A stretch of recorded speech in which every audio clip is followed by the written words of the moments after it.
Velkommen til en præsentation af materiale Travelers Rights. Ved køb af adgang til materiale Travelers Rights bliver du givet adgang til en udførlig gennemgang af dine rettigheder som bus, tog eller flyrejsende, samt køb af pakker og sammensatte rejsearrangementer. Derudover finder du hjælp til, hvordan du påberåber dig dine rettigheder i de tilfælde, hvor rejsetransportøren eller rejsearrangøren ikke lever op til det aftalte. Uanset om du er europæisk statsborger eller kommer fra et tredje land, kan du altid påberåbe dig de af materiale gennemgåede rettigheder.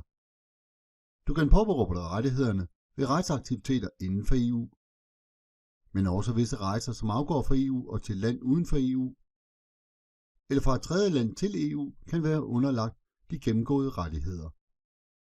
Dine rettigheder kan blandt andet bestå af erstatning, hvilken kan beløbe sig til små 1300 euros.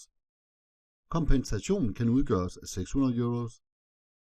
Assistance i form af måltider, transport, indkvartering osv.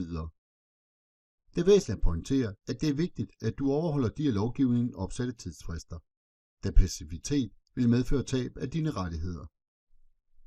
I materialet Travelers Rights finder du svar på følgende begivenheder: forsinkelse, aflysning, bagagen er bortkommet, beskadiget eller forsinket, mister tilsluttende forbindelse, overbookning, afvist ved boarding, opgraderet eller nedgraderet.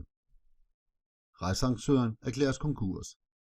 Travelers Rights er opsat som en visualiseret videopræsentation, for derved at gøre juraen yderst let forståelig. I tilfælde af, at du hellere vil tilgå litteraturen på traditionel vis, kan dette gøres via den tilhørende e-bog. Vi håber, du har fået lyst til at kaste dig over materialet, for derved at kunne påberåbe dig dine rettigheder. Rigtig god fornøjelse.